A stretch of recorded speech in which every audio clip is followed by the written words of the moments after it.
Hi guys, this is Manu Mishra. So welcome back with the session जिसमें आज हम लोग 12 के द हिंदू न्यूज़पेपर का एनालिसिस करेंगे। So the first news it's from Pakistan. So finally हुआ क्या कि जो आपके पाकिस्तान में नो कॉन्फिडेंस मोशन पास किया गया था, जिसके चलते इमरान खान जो हैं वो अपनी मेजोरिटी लूज कर गए एंड वो अब प्राइम मिनिस्टर नहीं रहे। एंड अपोजिशन ने एक साथ वोट डाला और Shahbaz Sharif without any opposition unopposed elect हो गए पाकिस्तान के नए प्राइम मिनिस्टर। बट एक क्वेश्चन उठता है, how can Shahbaz Sharif be appointed as a prime minister या be elected as a prime minister unopposed? है ना, अनअपोज्ड क्यों हुआ क्या? क्योंकि जितने भी एमपीज हैं इमरान खान के, इमरान खान के पार्टी के, पाकिस्तान तहरीक इंसाफ, उन सब ने पार्लियामेंट को लीव कर दिया था जब वोटिंग होनी थी नए प्राइम मिनिस्टर के इलेक्शन को लेकर। ठीक है, जिसके चलते हुआ क्या कि जितने भी लोग थे सब वही लोग बचे हुए थे नेशनल असेंबली, पाकिस्तान की नेशनल असेंबली में, जो चाहते थे कि शहबाज शरीफ ही प्राइम मिनिस्टर बने। अब इससे एक और एडवांसमेंट हुआ है एंड दैट एडवांसमेंट इज कि अब जैसे ही शहबाज शरीफ प्राइम मिनिस्टर बने तो उनकी पहली स्पीच जो थी नेशनल असेंबली में, उस स्पीच में उन्होंने कश्मीर के इशू को भी लेके आए। एंड उनका सिंपल सा ये कहना था कि कश्मीर का जो इशू है वो तभी रिजॉल्व हो पाएगा जब हम इंडिया और पाकिस्तान डिस्कशन करेंगे। एंड उसके साथ साथ शहबाज शरीफ ने क्वेश्चन भी रेस किए कि आर्टिकल 370 कैसे क्यों हटा, और हटाना नहीं चाहिए था। आर्टिकल 370 गलत तरीके से हटा। और इसके बाद प्राइम मिनिस्टर मोदी ने कॉन्ग्रेचुलेशंस भेजा है newly elected prime minister of Pakistan Shahbaz Sharif को। एंड उन्होंने यही बोला है कि हम लोग पीसफुल तरीके से इंडिया और जम्मू एंड कश्मीर के इशू को रिजॉल्व करेंगे, उस तभी जाके हम इंडिया और पाकिस्तान के डेवलपमेंट पे फोकस कर सकते हैं। Moving further, so before the 2+2 ministerial meeting of foreign minister and defense ministers between the US and India, उससे पहले इंडिया के प्राइम मिनिस्टर एंड यूएस के प्रेसिडेंट के बीच में वर्चुअल समिट हुआ। एंड उस वर्चुअल समिट में जिस टॉपिक ने डोमिनेट किया है, मतलब जिस टॉपिक पर डिस्कशन हुआ है, वो हुआ यूक्रेन पर। है ना, दोनों ही नेशंस ने यूक्रेन को ज्यादा फोकस रखा और यूक्रेन के इशू पे ज्यादा बात हुई। उसके साथ साथ और भी चीजें बात हुई, लाइक आपका ग्लोबल इकोनॉमी को लेकर हुई, क्लाइमेट चेंज को लेकर हुई, साउथ एशिया और इंडो पैसिफिक रीजन में स्टेबिलिटी को लेकर हुई। ओके, मूविंग फर्दर, सिटी की न्यूज हमें नहीं पढ़नी है तो हम सिटी की न्यूज को स्किप करेंगे। So will move to the state page. Let's see. या सो देखो, ये इंपॉर्टेंट न्यूज बन जाती है। अब उसका रीजन क्या है? वैसे तो उसको मैंने मार्क नहीं किया, बट समझ लो, पढ़ने की जरूरत नहीं है। व्हाट हैपन, हम बात करते हैं ना पेंशन की, तो हम अभी बहुत सारी चीजें पढ़ रहे हैं। भाई ओल्ड पेंशन स्कीम आ रही है, ओल्ड पेंशन स्कीम आने से गवर्नमेंट के ऊपर बर्डन पड़ेगा। बट इंडिया में जितने भी एमपीज और एमएलएज हैं और जितने भी फॉर्मर एमपीज और एमएलएज रह चुके हैं, उनको मिलती है पेंशन। लेकिन मिलनी चाहिए, कोई दिक्कत नहीं है, पेंशन दो आप, उन्होंने काम किया 5 साल वो रहे। लेकिन अगर कोई पर्सन 3 या 4 बार एमएलए इलेक्ट हुआ है तो उसको पेंशन 3 या 4 बार एमएलए की मिलती है। और ये चीज हरियाणा में बताया गया, जैसे कि बोला गया कि जो एक्स चीफ मिनिस्टर है ओपी चौटाला, तो वो कम से कम 5 टाइम्स एमएलए रहे हैं, तो उन्हें 5 बार की पेंशन मिलती है हर महीने। तो अराउंड वो 2.22 लाख रुपीज मंथली पेंशन लेते हैं एमएलए का, फॉर द एक्स एमएलए। और एक और पर्सन है अजय कुमार यादव, जो कि 6 टाइम्स के एमएलए हैं, और वो सबसे ज्यादा पेंशन निकालते हैं from the government, from the government purse, and that's amounted around आपका 2.38 लाख। इसके चलते पंजाब के चीफ मिनिस्टर, जो भी एक्सिंग चीफ मिनिस्टर हैं, उन्होंने उनका एक ये भी उनका कहना भी था कि भाई आप एक बार एमएलए रहे हो ना, तो आप एक बार की पेंशन मिलेगी। अगर आप 2-3 बार एमएलए रहे हो उसका मतलब ये नहीं है कि 2-3 बार पेंशन मिल जाएगी, नहीं, आपको एक बार पेंशन मिलेगी। और इसी चीज को लेकर आम आदमी पार्टी थोड़ी स्ट्रिक्ट भी है, एंड उन्होंने पंजाब में ऐसा ऐसा ये लोग इम्प्लीमेंटेशन करेंगे भी। बट हरियाणा में बताया गया कि हरियाणा में इस प्रोविजन के चलते हरियाणा के गवर्नमेंट के ऊपर अराउंड 28 करोड़ रुपए का एनुअली बर्डन आता है। Moving further on the state news again, so what happened, देखो उड़ीसा में एक फॉरेस्ट है, एक एरिया है, forest area, that is Barbara forest. अब बरबारा फॉरेस्ट देखा जाए तो ये एशिया का largest teak and sal forest है। अब देखो टीक ट्री जो होता है ना, टीक वुड या साल वुड अगर सुना हो तो फर्नीचर में बहुत यूज होता है ना। इसमें बहुत ऑयल होता है, टीक में बहुत ऑयल होता है। अब ऑयल के चलते होता क्या है कि ये अगर आप किसी वुड में अगर ऑयल हो ना तो वो घुलता नहीं है, मतलब वो डस्ट पार्टिकल्स में डस्ट में कन्वर्ट नहीं होता बिकॉज ऑफ द ऑयल, और जिसके चलते बहुत ड्यूरेबल होता है। एंड ड्यूरेबिलिटी के चलते टीक वुड जो है बहुत महंगा मिलता है, टीक और साल वुड। तो इसकी इलीगल ट्रेडिंग होती है। तो उस चीज को रोकने के लिए जो एशिया का सबसे largest teak and sal forest है उसको प्रोटेक्ट किया जाता है, गार्ड किया जाता है by the officers of, by the personnels of CRPF, है ना। ये फॉरेस्ट के रिसोर्सेज को प्रोटेक्ट करते हैं कि कहीं टीक और साल फॉरेस्ट का गलत तरीके से ट्रेड ना हो रहा हो, है ना। एंड अब देखा जाए तो it's a eco tourism spot, है ना। बारबारा फॉरेस्ट जो है वो इको टूरिज्म स्पॉट है, ये तो फैक्ट है। तो अब बहुत सारे टूरिस्ट आना चाहते हैं जो पोच नहीं करना चाहते, बस they want to explore that forest. इसके चलते गवर्नमेंट ने स्टेप लिया है और उन्होंने बोला है कि from the month of September we will open this forest for the public, के टूरिस्ट आ सकते हैं और टूरिस्ट विजिट कर सकते हैं and they can explore the forest resources. अच्छा एक न्यूज और है एंड दैट्स अबाउट के आंध्र प्रदेश की गवर्नमेंट में जितने भी कैबिनेट के मिनिस्टर्स थे उन्हें रिजाइन कर दिया था, क्योंकि जगन मोहन रेड्डी जब चीफ मिनिस्टर का इलेक्शन लड़ रहे थे, और सॉरी जब आंध्र प्रदेश के लेजिस्लेटिव असेंबली का इलेक्शन लड़ रहे थे, तो उनका ये कहना था कि देखो सबको चांस मिलेगा, सब लोग कैबिनेट में आएंगे और हर मिनिस्टर को 2.5 ईयर्स का टर्म दिया जाएगा। तो वही चीज हुआ, 2.5 ईयर्स का टर्म मिला उनको, फिर उनको रिजाइन करना पड़ा सारी कैबिनेट को। एंड अभी फिर से 25 मिनिस्टर जो है उन्होंने ओथ ली है आंध्र प्रदेश कैबिनेट की। और एक चीज और यही बताया गया कि ओल्ड मिनिस्ट्री में से अराउंड सिर्फ 2 ही डिप्टी चीफ मिनिस्टर्स को इंक्लूड किया गया है कैबिनेट में। मूविंग फर्दर, या सो this is something about micro plastics. तो यही बताया गया कि कावेरी रिवर में ना because of micro plastic fish को बहुत हार्म हो रहा है, उनके स्केलेटन को बहुत हार्म पहुंच रहा है। अब फिश देखा जाए तो फिश जो है वो मेजर सोर्स ऑफ इनकम है बहुत सारे फैमिलीज की, and it's also a source of food. So because of micro plastic fish पे तो इम्पैक्ट पड़ रहा है, बल्कि हमारे हेल्थ पे और हमारे एनवायरमेंट पे भी बहुत इम्पैक्ट पड़ेगा। इसका कंसर्न बताया, ये स्टडी हुई है ना। अब मेन इंपॉर्टेंट ये है कि भाई माइक्रो प्लास्टिक होता क्या है। देखो ऐसे प्लास्टिक जो कि डिग्रेड हो जाते हैं या डिप्लीट हो जाते हैं ओशंस में या वाटर बॉडीज में। अब जैसे कि मान के चलो प्लास्टिक है, तो प्लास्टिक कभी इतनी जल्दी आपका डिसॉल्व नहीं होता, बायोडिग्रेडेबल नहीं है प्लास्टिक। तो प्लास्टिक टूटता है, ठीक है, डिफरेंट डिफरेंट पार्टिकल्स में आ जाता है। तो अब वो डिफरेंट डिफरेंट पार्टिकल्स उस प्लास्टिक के अगर 5 mm के डायमीटर से छोटा हो गया तो वो माइक्रो प्लास्टिक कहलाता है। और माइक्रो प्लास्टिक बहुत सारे कॉस्मेटिक प्रोडक्ट्स आते हैं ना, उन कॉस्मेटिक प्रोडक्ट्स में पाया जाता है माइक्रो प्लास्टिक्स, ठीक है। तो माइक्रो प्लास्टिक, जैसे आपने पानी में कोई प्लास्टिक डाल दिया, अब वो पानी में प्लास्टिक होगा क्या कि because of the chemical reaction plastic जो है टूट जाएगा, डिफरेंट डिफरेंट पार्टिकल्स में, बहुत स्मॉल स्मॉल पार्टिकल्स में वो डिवाइड हो जाएगा।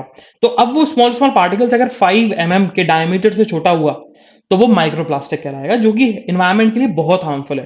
क्योंकि एक बड़ा प्लास्टिक प्लास्टिक माइक्रो प्लास्टिक आप एक बार में निकाल सकते हो, बट माइक्रो प्लास्टिक आप छान भी नहीं सकते या उसको प्यूरिफाई भी नहीं कर सकते, तो बहुत मुश्किल होता है। तो उसका इंपैक्ट बताया गया।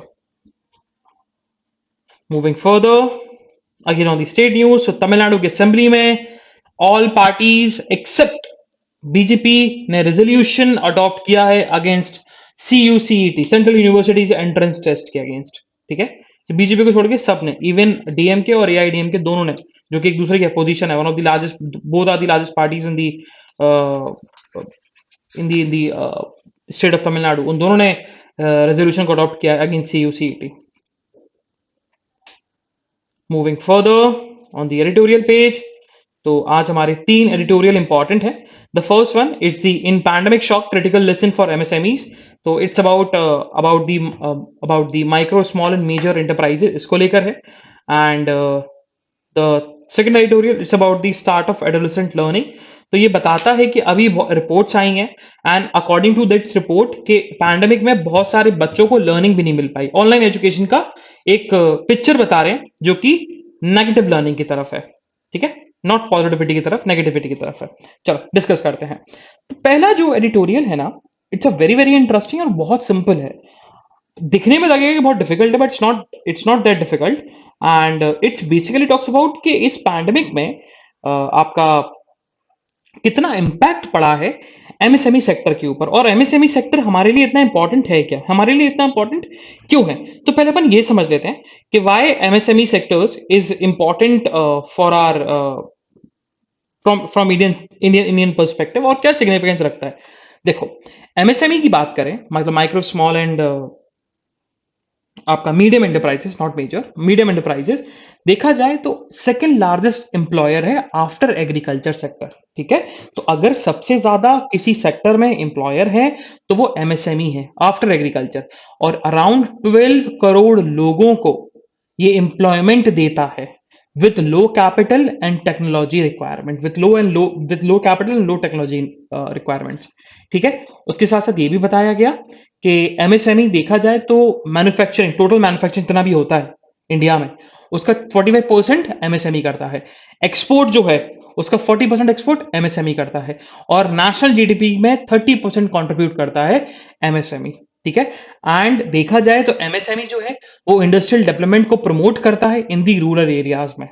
ठीक है, उसके साथ साथ जो लोकल रिसोर्सेज हैं और बिल्डिंग्स हैं, उनकी उनकी उन उन उन उन रिसोर्सेज को मोबिलाइज करने में भी एमएसएमई बहुत हेल्प करता है। उसके साथ साथ बाकी एमएसएमई को एक बहुत उससे बोला जाता है, MSME is also known as growth engine of the nation, ये बताया गया।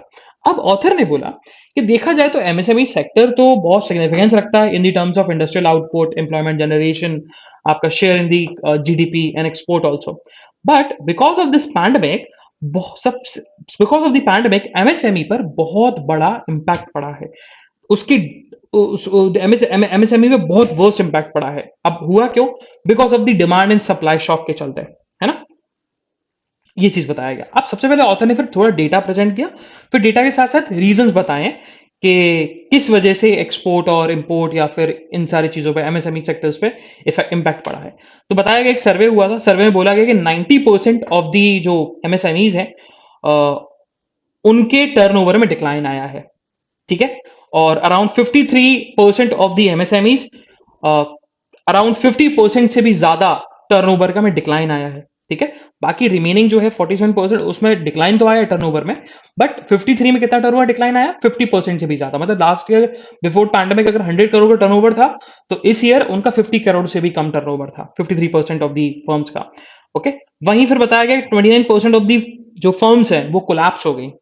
ठीक है, फिर उसके बाद ये भी बोला गया कि 53% ऑफ दी फर्म जो है वो डिक्रीज हुए हैं, बहुत डिक्रीमेंट आया है, मतलब कोलैप्स नहीं हुए बट डिक्री हुए, 28% से भी डिक्रीज हो गया उनका टर्नओवर। देन 36% ऑफ दी जो फर्म्स है उनमें रॉ मटेरियल सप्लाई नहीं हो पा रहा, जिसके चलते उनकी जो उनकी जो डिमांड है वो भी बहुत ज्यादा डिक्रीज हो गई। अब ऑथर ने फिर रीजंस बताए। अब ये इंपॉर्टेंट है, रीजंस इंपॉर्टेंट हो जाते हैं कि what are the main reason जिसके चलते टर्नओवर लो हुआ।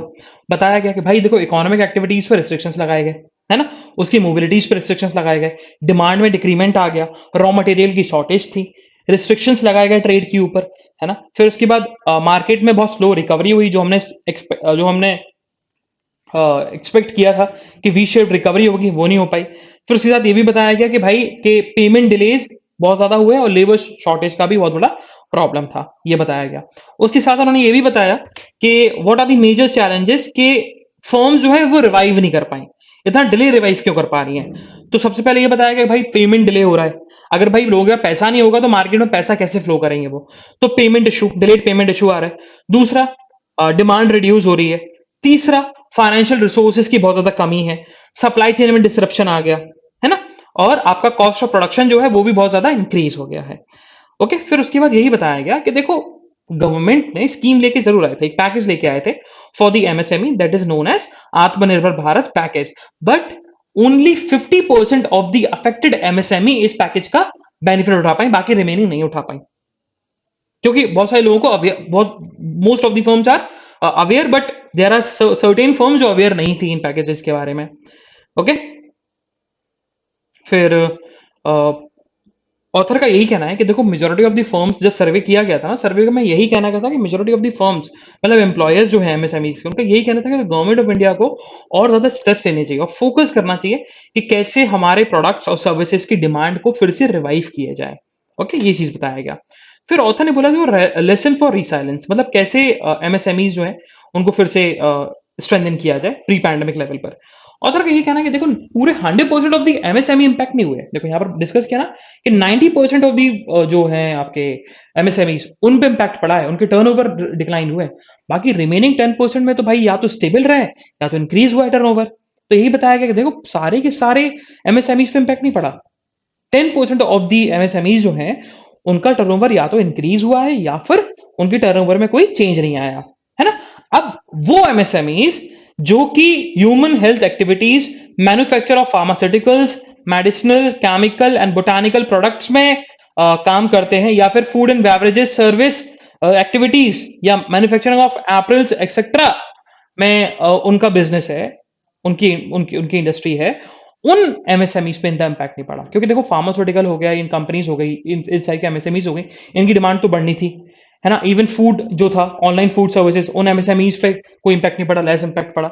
और जो कि आपके मास्क हो गया, मास्क बनाना हो गया, आपकी पीपी किट बनाने वाली एमएसएमईज हो गई, सैनिटाइजर बनाने वाली एमएसएमईज हो गई, उनका टर्नओवर बढ़ा है या तो स्टेबल रहा है ना, ये चीज बताया गया।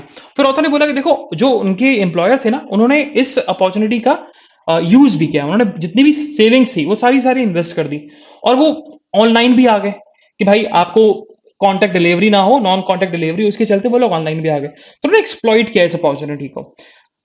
तो ये चीज बताया गया। फिर ऑथर का यही कहना है कि अब हमें प्लान करना पड़ेगा कि कैसे पैंडेमिक के चलते जो वर्स्ट हिट पड़ा है एमएसएमई सेक्टर्स पर, उसको कैसे रिसाइलेंस करा जाए, मतलब उसको कैसे फिर से रिवाइव किया जाए।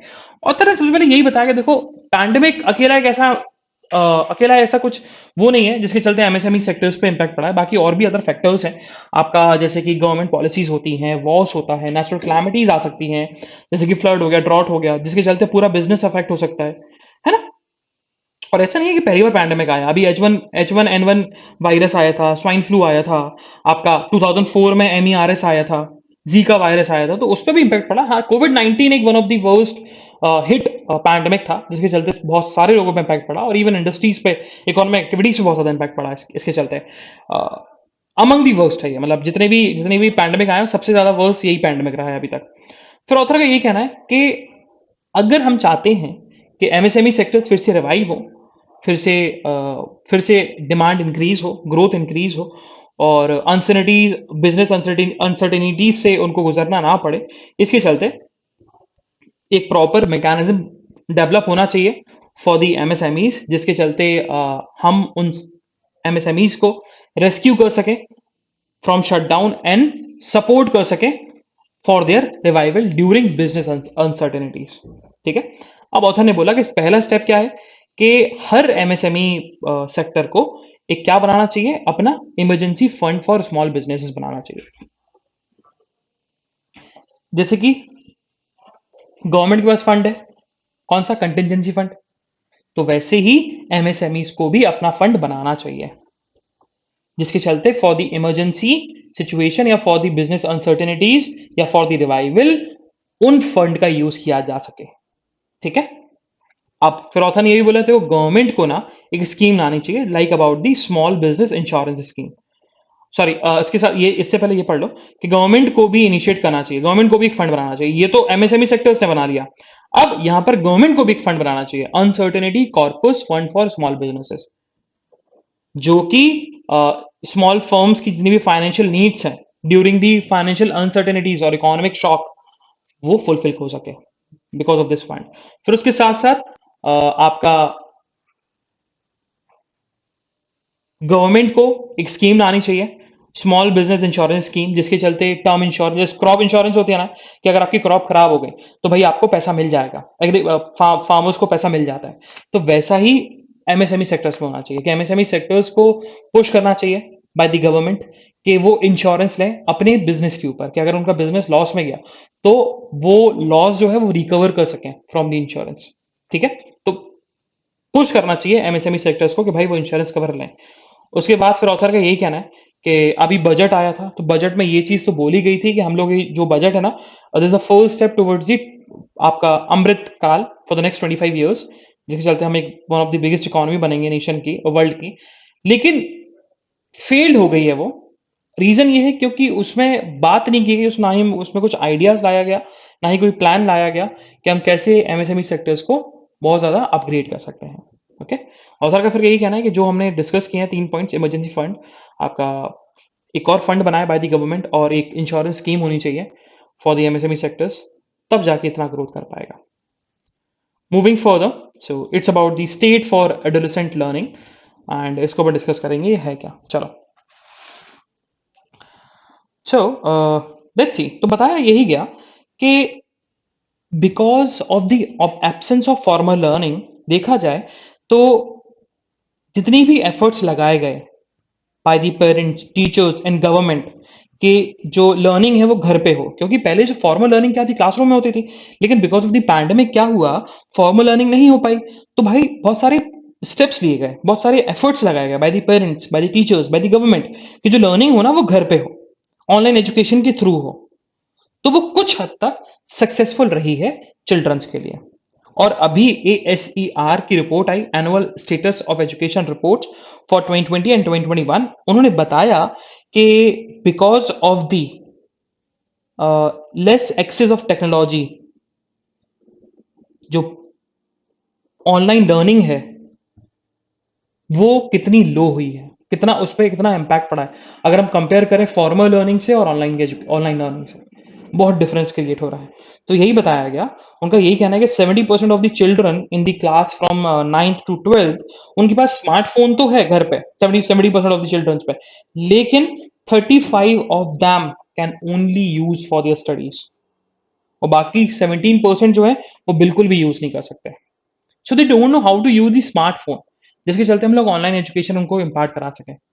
70% ऑफ द हाउस के पास, 70% ऑफ द हाउस जहां 70% ऑफ द हाउस जहां पर चिल्ड्रन 9 to 12 क्लास में पढ़ते हैं, उनमें 35% ऑफ द हाउस को फोन चलाना नहीं आता कि वो ऑनलाइन एजुकेशन ले सके। ओके, फिर उसके बाद यही बताया गया कि because of the absence of formal schooling, जो फैमिली मेंबर्स हैं उन्होंने अज्यूम कर लिया कि हम टीचिंग करवाएंगे।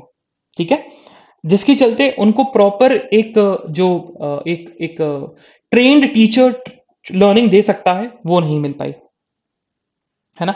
उसके साथ ये भी बताया गया कि ओल्डर चिल्ड्रन को आपकी कम लर्निंग मिली है as comparison to the younger ones. उसका रीजन ये है क्योंकि ओल्डर चिल्ड्रन का सिलेबस पेरेंट्स को इतना नहीं आता, छोटे बच्चों का आ जाता है, इसके चलते बच्चे पेरेंट्स ने तो जो छोटे बच्चों की पढ़ाई थी, वो लर्निंग थी, वो तो करवा दी, बट ओल्डर चिल्ड्रंस को नहीं करवा पाए वो।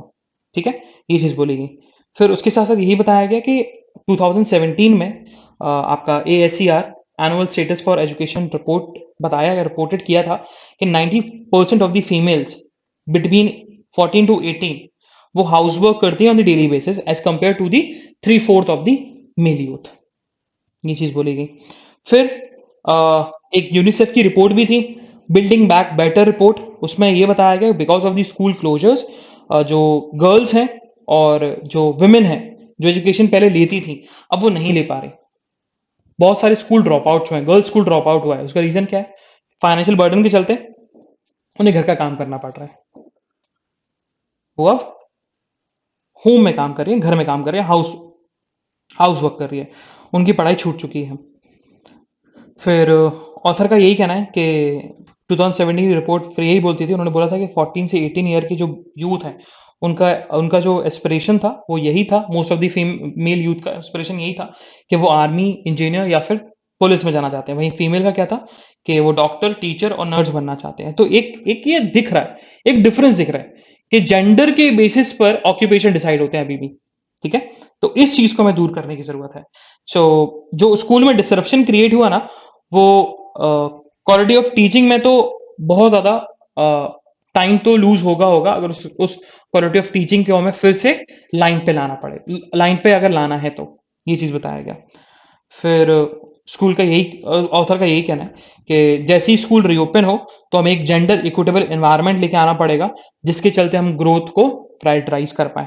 ओके, उसके साथ साथ उनको यही कहना है कि देखो एज अ वर्ल्ड जो है वो रिकवर कर रहा है from the effects of the pandemic, so ये अपॉर्चुनिटी है कि हम लोग जो बिल्ड है वो हम लोग सही तरीके से बनाए, रीबिल्ड जो है वो बेटर तरीके से करें, है ना, और उस चीज का कोई मिसयूज ना कर सके। ये चीज यहाँ पर ऑथर ने बोला है। Moving further on the text and context, so it's about जो अभी अमेंडमेंट आया weapon of mass destruction act में। अब ये है क्या, बड़ा ही इंटरेस्टिंग सा है। देखो क्या बोलता है एडिटोरियल। सो व्हाट हैपन, हुआ क्या, अभी रिसेंटली लोकसभा में ना अभी एक बिल अमेंड हुआ है, that is weapon of mass destruction and there delivery system prohibition of unlawful activities act 2005, and this act prohibit the unlawful manufacturing, transportation and transfer of weapon of mass destruction और उनकी means of delivery, उन चीज को रोकता है। ठीक है, अब सबसे पहले अगर हम ये समझें तो ये अमेंडमेंट आया क्यों, तो वो समझने के लिए पहले हमें थोड़ा पर्पस समझना पड़ेगा कि वेपन ऑफ मास डिस्ट्रक्शन का पर्पस है क्या। तो ओवरव्यू जो है रिसेंट अमेंडमेंट का वो यही है कि वो और ज्यादा एक्टिविटीज को और प्रोहिबिट करता है, फाइनेंसिंग को प्रोहिबिट भी कर देता है और फाइनेंसिंग को भी इंक्लूड कर दिया। सबसे पहले क्वेश्चन उठता है कि जो 2005 है weapon of mass destruction act, properly known as weapon of WMD act 2005, बोलता क्या, उसका प्राइमरी ऑब्जेक्टिव क्या था। तो यही बताया गया था कि the primary objective of this act कि हम हमारे पास एक प्रॉपर इंटीग्रेटेड और ओवर आर्किंग लेजिस्लेशन हो, जिसके चलते हम लोग अनलॉफुल एक्टिविटीज को प्रोहिबिट कर सकें in all three on all three WMD weapons. तीन तरीके के वेपन ऑफ मास डिस्ट्रक्शन होते हैं, first one chemical, biological and आपका न्यूक्लियर, या जिसको हम एक्सप्लोजिव भी बोल सकते हैं। ठीक है, उन तीनों types of weapon of mass destruction को अ, अ, उनको इंटीग्रेट और ओवर आर्किंग लेजिस्लेशन लाके प्रोहिबिट कर सकें। ओके, उनकी डिलीवरी सिस्टम को प्रोहिबिट कर सकें, उनसे रिलेटेड मटेरियल्स हो गए, इक्विपमेंट्स हो गए, टेक्नोलॉजीज हो गए, उसको उसको प्रोहिबिट कर सकें। बाकी ये एक्ट पेनल्टीज भी बताता है कि अगर आपने इस एक्ट के प्रोविजंस को नहीं माना, एक्टर के कॉन्ट्रवीन गए, तो इम्प्रिजमेंट होगी, and imprisonment should not less than 5 years। Okay, और फाइन भी आपको लगाने पड़ेंगे। और यही बताया गया कि जो एक्ट है ना, वो एक्ट पास हुआ था on the line of United nation security council resolution 1540, जो कि पास हुआ था 2004 में, उसके लाइन पे एक्ट आया गया। 2004 में रेजोल्यूशन आया, उसके साथ साथ यूएन सिक्योरिटी काउंसिल का रेजोल्यूशन आया 2004 में, 2005 में इंडिया एक्ट लेके आ गया। अब सबसे पहले क्वेश्चन उठता है कि भाई UNSCR 1540 रेजोल्यूशन बोलता क्या है। तो United nation security council resolution number 1540 says कि जो नॉन एक्टर्स जो है, नॉन स्टेट एक्टर्स, मतलब जो यूएन के पार्ट नहीं है, या हम बोल सकते हैं ऐसे ऑर्गेनाइजेशन जो कि टेररिज्म फैला रहे हैं, मतलब कंट्री नहीं है, जैसे कि अलकायदा हो गया, ऑर्गेनाइजेशन हो गई, तो जो नॉन स्टेट एक्टर्स हैं, है ना, वो थ्रेट पैदा कर रहे हैं by gaining access to weapon of mass destruction material, equipments and technology, जिसके चलते टेररिज्म जो है बहुत ज्यादा बढ़ता जा रहा है। एंड इस बढ़ते हुए टेररिज्म को रोकने के लिए हमने ये रेजोल्यूशन प्रेजेंट किया था, यूएन सिक्योरिटी काउंसिल ने रेजोल्यूशन लेके आए थे। एंड बाय दिस रेजोल्यूशन तीन प्राइमरी ऑब्जेक्टिव थे नेशन स्टेट्स के, यूएन के जितने भी नेशन स्टेट्स उनके तीन प्राइमरी ऑब्जेक्टिव थे। क्या था कि भाई नॉन स्टेट एक्टर्स जो हैं उनको कोई सपोर्ट ना प्रोवाइड किया जाए, जिसके चलते वो WMD weapon of mass destruction acquire कर सकें, या कोई मटेरियल या कोई मीन्स ऑफ डिलीवरी एक्वायर कर सकें। दूसरा, आपको अडॉप्ट करना पड़ेगा और इन्फोर्स कराना पड़ेगा ऐसा लॉ जो कि क्रिमिनलाइज करे for the possession and accusation of WMD items by the non state actors. तीसरा, कि हम लोग अडॉप्ट करें और डोमेस्टिक कंट्रोल्स को इन्फोर्स करें कि हम जो इस WMD मटेरियल्स हो गए, उससे रिलेटेड मटेरियल्स हो गए, उस चीज को प्रिवेंट कर सकें फॉर देयर प्लोरिफरेशन। ठीक है, तो ये तीन एजेंडा था, जिसका सेकंड एजेंडा क्या था कि आपके पास लॉ होना चाहिए क्रिमिनलाइज करने के लिए, जिसके चलते जो इंडिया यूएन का पार्ट है, जिसके चलते इंडिया को ये एक्ट लाना पड़ा। ओके, अब अमेंडमेंट बोलता क्या है। अमेंडमेंट से कि देखो देखो जो बेसिकली जो कंसर्न था वो ये है, जब 2005 में अमेंडमेंट आया था ना, तो इतनी ज़्यादा टेक्नोलॉजी इवॉल्व नहीं हुई थी। लेकिन अब ज़्यादा टेक्नोलॉजी इवॉल्व हो गई, तो लोग ना ये बोल सकते हैं भाई हम टेक्नोलॉजी में पैसा लगा रहे हैं, और वो technology can be reduce as weapon of mass destruction. तो इस चीज को रोकने के लिए अमेंडमेंट ने, जो भी रिसेंटली एक्ट है उसमें अमेंडमेंट आया है, उसने अब थोड़ा स्कोप बढ़ा दिया है इतना, एंड दैट स्कोप सेज कि हम फाइनेंसिंग को प्रिवेंट करेंगे, और सेंट्रल गवर्नमेंट के पास पावर है, अगर उन्हें सस्पेक्ट होता है किसी इंडिविजुअल पर या किसी ऑर्गेनाइजेशन पर कि वो पैसा है, रिसोर्सेज दे रही है, जिसके चलते वेपन ऑफ मास डिस्ट्रक्शन बन रहे हैं या फिर सप्लाई हो रहे हैं, तो उसके अकाउंट को फ्रीज किया जाए, सीज किया जाए, और उनके फंड को अटैच किया जाए।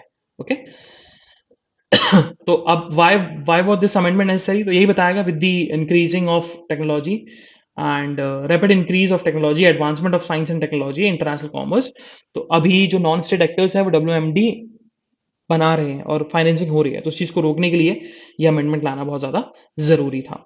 ओके, अब एक और क्वेश्चन उठता है कि भाई ये इंडिया के लिए क्या सिग्निफिकेंस रखता है। ठीक है, तो ऑथर का ये कहना है कि देखो ये एक्ट ना इंडिया के लिए बहुत सिग्निफिकेंस रखता है, इवन रेजोल्यूशन भी। रीजन ये है कि इंडिया जिस जियोपॉलिटिकल मतलब जिस ज्योग्राफिकल लोकेशन पे है, बहुत डिफिकल्ट नेबरहुड है, पाकिस्तान है, चाइना है। तो अगर इस डिफरेंट, और पाकिस्तान की तो हिस्ट्री भी रही है कि वो टेरर टेरर फाइनेंसिंग करता है, तो अगर इंडिया ने अडॉप्ट किया है और इंडिया अमेंडमेंट लेके आया है, तो इंडिया प्रेशर कर सकता है यूएन के ऊपर कि पाकिस्तान को ऑब्लाइग किया जाए कि वो भी अपने कंट्री के अंदर ऐसे एक्ट्स लेके आए और क्रिमिनलाइज करें उन नॉन स्टेट एक्टर्स को जो कि weapon of mass destruction acquire कर रहे हैं।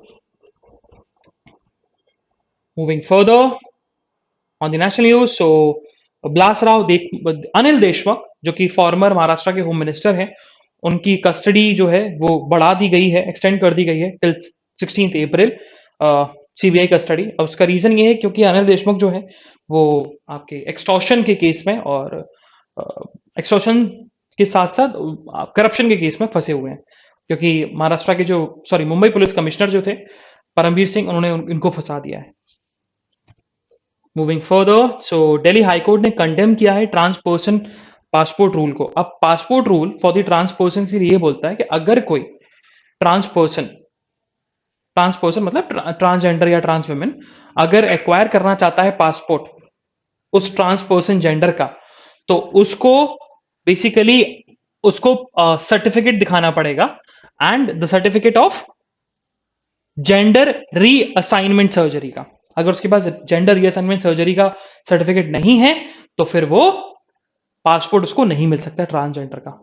उसका मेन रीजन ये है कि अगर, और फिर हाईकोर्ट ने फिर कंडेम किया इस रूल को। हाईकोर्ट का सिंपल सा ये कहना है कि देखो बहुत सारे ट्रांसजेंडर्स और ट्रांस पर्सन जो है वो सर्जरी के लिए जाते ही नहीं है, तो अगर वो लोग सर्जरी के लिए नहीं जा रहे, इसका मतलब ये उनको सर्टिफिकेट नहीं मिलेगा। अगर उनको सर्टिफिकेट नहीं मिल रहा तो उनको पासपोर्ट नहीं मिलेगा। इसका मतलब ये है कि आप उन पर्सन को आप उनको पासपोर्ट नहीं मिल पाएगा। तो ये यहां पर हाईकोर्ट ने कंडेम किया है। मूविंग फर्दर, सो जो आपके NSCN है, इशक मुजा faction of national socialist council of Nagaland, उनका यही कहना है कि जब RN रवि जब गवर्नर थे नागालैंड के, और गवर्नर के साथ साथ वो इंटरलॉक्यूटर थे आपके आपके आपके नागालैंड के जो ये फैक्शंस हैं एंड गवर्नमेंट ऑफ इंडिया के बीच में, तो उन्होंने साइकोलॉजिकल वॉरफेयर स्टार्ट कर दिया था। एंड दैट साइकोलॉजिकल वॉरफेयर जो है ना, वो साइकोलॉजिकल वॉरफेयर जो है ना, उसके चलते उन्होंने इंडियन आर्मी की एक्सरसाइज भी करवाई, मिलिट्री एक्सरसाइज भी करवाई, जो हमारे जो हमारे हमारे हमारे हमारे हमारे डेवलपमेंट के लिए और हमारे लिए अच्छा नहीं था, हमारे लोगों के लिए अच्छा नहीं था। तो उन्होंने साइकोलॉजिकल वॉरफेयर स्टार्ट करा दिया था, एलिगेशन लगाए बेसिकली RN रवि के ऊपर, और प्रेशराइज किया गया था कि हम ट्रीटी साइन करें, जो पीस ट्रीटी है वो प्रेशराइज करके साइन करवाने की कोशिश की जा रही थी। मूविंग फर्दर, सो इंडिया के जो CJI हैं, चीफ जस्टिस ऑफ इंडिया, वो US के सुप्रीम कोर्ट के जज के साथ डिस्कशन कर रहे थे, एंड डिस्कशन में एक क्वेश्चन इवॉल्व हुआ, दैट्स अबाउट कि क्या इंडिया में जो कहा जाता है कि जज ही जज को अपॉइंट करता है, क्या वो सही है? इस चीज को लेकर CJI कहना है कि नहीं, this statement is totally wrong. जब हम इंडिया में बात करते हैं फॉर द अपॉइंटमेंट ऑफ जज in the high court and supreme court, तो उसमें तीनों स्टेक होल्डर्स का काम होता है। लेजिस्लेचर का भी काम है उसमें, उसमें जुडिशरी का भी काम है, और एग्जीक्यूटिव भी one of the key holder है। तो अपॉइंटमेंट जज नहीं करता, अपॉइंटमेंट कौन करता है? अपॉइंटमेंट सेंट्रल गवर्नमेंट रिकमेंड करता है प्रेसिडेंट को, और प्रेसिडेंट अपॉइंट करता है जज को in the supreme court and high court. ये चीज बताया गया, ऑथर का ये कहना है, सीजीआई का ये कहना है। मूविंग फर्दर, सो नीति आयोग ने एक रिपोर्ट पब्लिश करी है, that's the energy and climate index list, and according to this index आपके जो गुजरात है उसने टॉप किया है in the energy and climate index list में। In the large state, small states में गोवा ने किया है। बाकी आपके लार्ज स्टेट में जो बॉटम पे रहे that is Jharkhand, Chhattisgarh and Madhya Pradesh. Moving further, so supreme court जो है ना वो अभी अभी चाइल्ड अडॉप्शन को लेकर रूल्स थोड़ी सी ईज डाउन करने की कोशिश करेगी, देखेगी। उसका मेन रीजन ये है कि उन्होंने बताया गया कि लास्ट ईयर ना सिर्फ 4,000 अडॉप्शन हुए, चाइल्ड अडॉप्शन हुए, इतने कम हो रहे हैं। तो उस चीज को इंक्रीज करने के लिए हमें अडॉप्शन रूल्स को थोड़ा सा ईज डाउन करने की जरूरत है। Moving further on the world news, so China का यही कहना है कि इवन पाकिस्तान में लीडरशिप चेंज हो गई, लेकिन वो हमारे रिलेशनशिप जो है वो बिल्कुल भी अफेक्ट नहीं होंगे। उनका सिंपल सा कहना है कि हमारे रिलेशनशिप अभी भी वैसे के वैसे ही मेंटेन है और मेंटेन रहेंगे, चाहे कोई भी गवर्नमेंट आ जाए। ठीक है, इवन गवर्नमेंट चेंज भी होगी तभी हमारे रिलेशन वही के वही रहने वाले हैं, ये चीज बोला गया बाई दी चाइना। बाकी बिजनेस न्यूज में ऐसी कुछ न्यूज नहीं है जो हमारे एग्जामिनेशन पर्सपेक्टिव के लिए इंपॉर्टेंट हो। Same goes with the sports news. So this is the analysis of today's newspaper. हम लोग कल फिर मिलेंगे with some exciting news, exciting current affairs. तब तक के लिए bye bye, have fun and enjoy your day. Bye bye guys.